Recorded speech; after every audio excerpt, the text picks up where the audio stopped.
No vídeo de hoje eu dissequei o site do TSE para tentar entender os lugares do Brasil onde o Ciro teve o melhor desempenho eleitoral, identificando as regiões do Brasil onde houve maior concentração de votos e a partir desse dado tentar entender qual a estratégia que ele está adotando para essas eleições de 2022. Fica comigo. E olha, meu amigo, quando a gente olha a distribuição de votos, eu vou te falar, o resultado vai te surpreender. Mas antes disso, não esquece de deixar seu like, se inscrever nesse canal, ajuda a gente a atingir 5 mil inscritos, a gente tá quase batendo a meta. Dá essa força aí para ajudar essa mensagem a chegar mais longe, eu conto com você.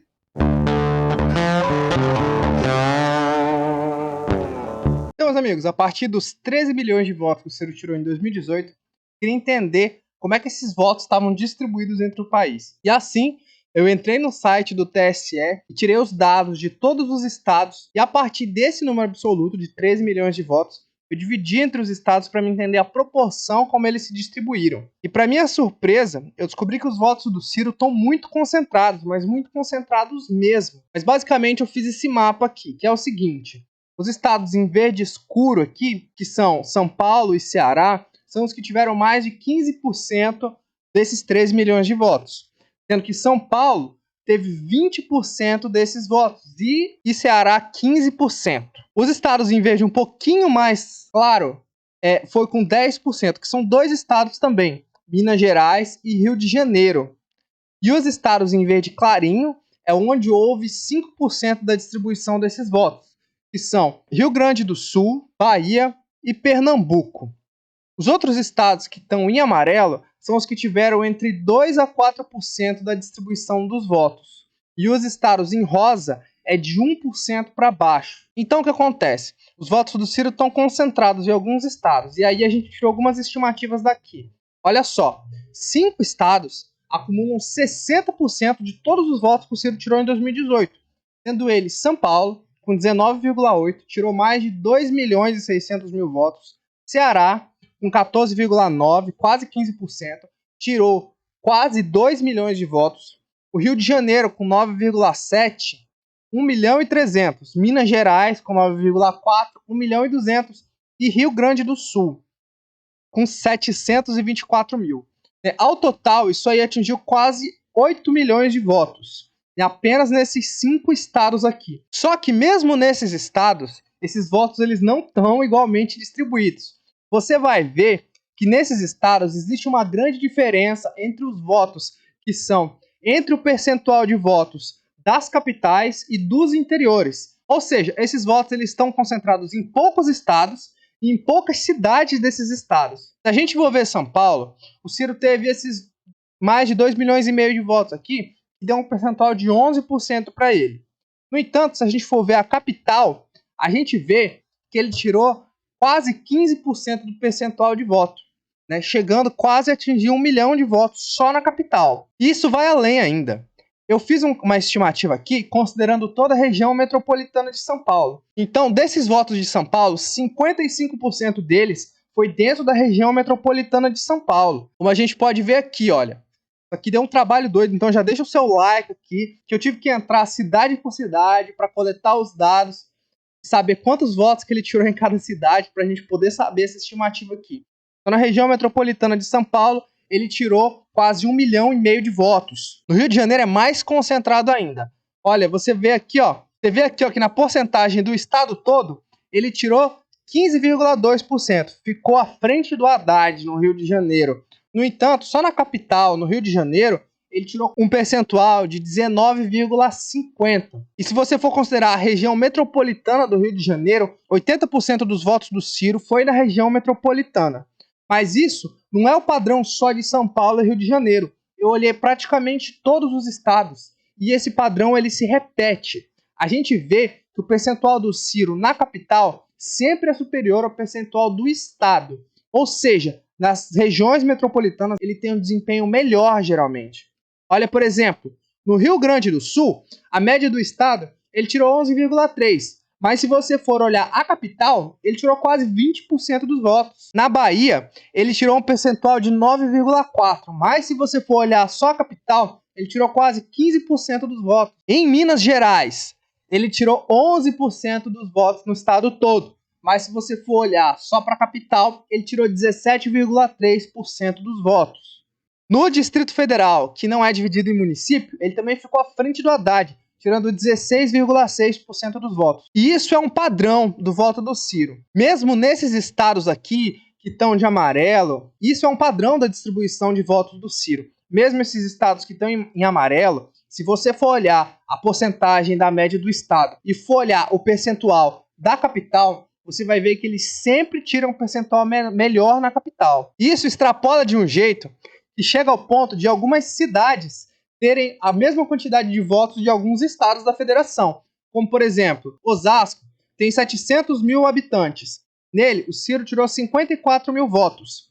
Em Tocantins, que tem 1,4 milhão de habitantes, ele tirou também 54 mil votos. Eu fiz um coeficiente aqui, né, dividindo a quantidade de habitantes pela quantidade de votos. E aí você vê, ó, quanto menor o coeficiente, melhor para o Ciro, tá? Então tá, em Osasco que esse percentual foi de 12,9, em Tocantins foi de 25,9. Olha a diferença, né, do coeficiente.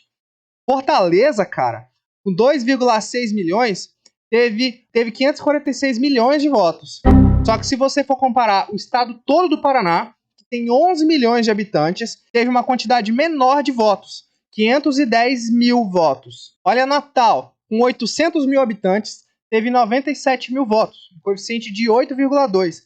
O estado do Mato Grosso todo tem 3,2 milhões de pessoas e ele fez 91 mil votos, um coeficiente de 35,1. Belo Horizonte, por exemplo, com 2,7 milhões de pessoas, teve 248 mil votos e um coeficiente de 10,8. Sendo que o estado todo de Santa Catarina, com 7,2 milhões de pessoas, teve 264 mil votos. Ou seja, um coeficiente de 27,2. O que eu tô querendo dizer para vocês? Você vê uma pesquisa com uma amostragem de 2, 3 mil pessoas, como é que essa pesquisa vai conseguir prever essa variação aqui nesse coeficiente que é específico desse candidato aqui? Porque a estatística é você analisar uma amostra e extrapolar para o todo. Só que quando você tem um voto muito concentrado em algumas cidades metropolitanas, como é que você vai encontrar um padrão para você conseguir extrapolar essa estatística para o Brasil inteiro? E a partir desse ponto a minha reflexão, vocês estão entendendo o que eu estou querendo dizer? E aí, analisando que todos os votos do Ciro estão majoritariamente concentrados em regiões metropolitanas, eu fui pesquisar quais são as maiores regiões metropolitanas do Brasil. E aí que eu entendi completamente a estratégia de campanha do Ciro Gomes. A gente tem 3 grandes regiões metropolitanas, em São Paulo, Rio de Janeiro e Belo Horizonte. 3 lugares onde o Ciro fez boas votações. E ali ele colocou, tá com um palanque muito bem estruturado em São Paulo, tem um potencial de tirar mais votos no estado de São Paulo do que em 2018, porque veja bem isso aqui, ó. Em São Paulo, apesar dele ter feito uma boa votação, ele contava com 2 adversários muito fortes, que era o Geraldo Alckmin, que tirou 8,7% desses votos aqui na região de São Paulo, e também o João Amoedo, que é um candidato do mercado, que estava numa crescente naquele tempo, e tirou 5,7%. Hoje, essa disputa está um pouco mais confinada e a gente não tem outros candidatos desse porte para ocupar esses lugares aqui, terceiro e quarto. E eu me pergunto para onde que vão migrar esses votos aqui. E com o esvaziamento de diversas outras candidaturas, a gente vai ter uma repetição disso aqui num cenário nacional. E é isso que eu acredito que pode alavancar muito a campanha do Ciro Gomes. Então, talvez a ausência de vários outros nomes aí que estavam despontando para ser candidatos, mas que tiveram essas candidaturas matadas aí pelo Lula, quem sabe talvez pode até favorecer o Ciro Gomes, viu? Então, voltando para esse gráfico aqui da região metropolitana, o Ciro tá com um palanque muito bom em São Paulo, né? Tá com um candidato muito mais forte do que ele tinha em 2018, tá com um palanque muito bom no Rio de Janeiro, né? Tá com um candidato com uma chance real de vitória lá no Rio de Janeiro. Belo Horizonte complicou a situação. Realmente ali o palanque dele tá complicado. No entanto, ele fez uma aliança com o PSDB, que é um partido que tem muitas prefeituras, que tem uma penetração de muitos anos ali em Minas. Talvez isso aí possa ajudar ele no interior. Além do desempenho que ele tira sozinho na capital, talvez essa aliança com o PSDB em Minas Gerais possa ajudar ele nos interiores de Minas, né? A gente vê que ele tá com o palanque da Leila super forte em Brasília. Ele também tá com a palanque em Porto Alegre. Em Fortaleza ele tem palanque, em Recife ele tem a vice-prefeita Isabela Roldão, em Salvador ele tem a vice-prefeita Ana Paula, que também agora é candidata à vice-presidência, né? Em Curitiba ele tem um candidato ao governo Gomide, e em Manaus ele tem a Carol Brás. Então, Parece que o Ciro, analisando friamente esses dados, acabou se posicionando e tentando jogar de acordo com essas regiões metropolitanas aqui. E como que tem votado esse voto que ele é dito mais qualificado dessas regiões metropolitanas de capitais? Né? O que ele tem dito para candidatos assim como o Lula e como o Bolsonaro? Talvez, se a gente analisar, por exemplo, as últimas eleições de 2020, a gente consiga entender como é que está a aceitação do PT, como é que está a aceitação de Bolsonaro nessas capitais. Como você pode ver aqui nas eleições de 2020, o PT não ganhou nenhuma capital. Isso não acontecia desde a criação do PT. O Bolsonaro, por sua vez, ele, de 7 candidatos que ele apoiava para governo dos estados, ele só conseguiu eleger um candidato. O PDT, por sua vez, ele conseguiu eleger 2 prefeituras de capitais. E o Ciro, sabendo que ele tem uma força muito grande nas capitais, ele atuou fortemente nas eleições de 2010. Por isso que eu acredito muito nesse recall de votos. E olha só o desempenho que ele teve em relação ao PT ou ao Bolsonaro, por exemplo. No Nordeste, eles ganharam em 5 capitais. Fortaleza, Aracaju, Salvador, Recife e Maceió. 2 que foram pelo próprio PDT e 3 que foram em coligações com aliados, com o PSB e com o Democratas. Sendo que em Recife ele tem o palanque da vice-prefeita e em Salvador também. Então eles fizeram 2 prefeitos e 3 vice-prefeitos nas capitais do Nordeste, o que garante palanque para ele no Nordeste. É difícil competir com o Lula no Nordeste? Com certeza. Mas não é impossível, não. E eu acredito que a estratégia dele está muito bem montada para ele ter um desempenho bom no Nordeste, igual ele teve em 2018. E aí a importância da Bahia, porque ele teve um percentual muito bom em quase todos os estados do Nordeste, e o estado que ele teve um percentual menor é o estado justamente que é o 4º maior colégio eleitoral do Brasil, que é a Bahia. E ele trazer a vice da Bahia pode trazer muitos votos também. Porque foi muito estratégico ele escolher a Ana Paula como vice dele nessa eleição. Então a coisa está bem organizadinha no Nordeste para ele poder trabalhar bacana essa eleição. Tá? No Sudeste, ele fez aliança com o Calil em BH, que acabou atraindo ele e indo para o Lula. Ele fez aliança com o França em São Paulo, né, que acabou também indo para o Lula. E ele fez aliança com o Eduardo Paes, que é onde ele fechou um palanque bom agora que tá no Rio de Janeiro. No Sul, ele também fez um investimento lá no Sul nas eleições de 2020, que foi, ele lançou Juliana Brizola lá no Rio Grande do Sul, que já tinha sido eleita deputada em 2018, né, e que teve um desempenho considerável, né, nas eleições da Prefeitura de Porto Alegre. Além disso, ele lançou o candidato Gora lá em Curitiba, que ficou em segundo lugar nas eleições da capital paranaense. Então a gente vê muito que o Ciro está se utilizando desse mapa aqui das regiões metropolitanas, que são os lugares onde ele tem maior desempenho, para poder montar a sua estratégia eleitoral. É claro que também é importante um crescimento no interior. No entanto, crescendo em regiões metropolitanas de uma maneira um pouco mais expressiva agora, nessa reta final, se isso é uma barragem, são essas aqui as rachaduras e as frestas que o Ciro está batendo para poder quebrar essa barragem.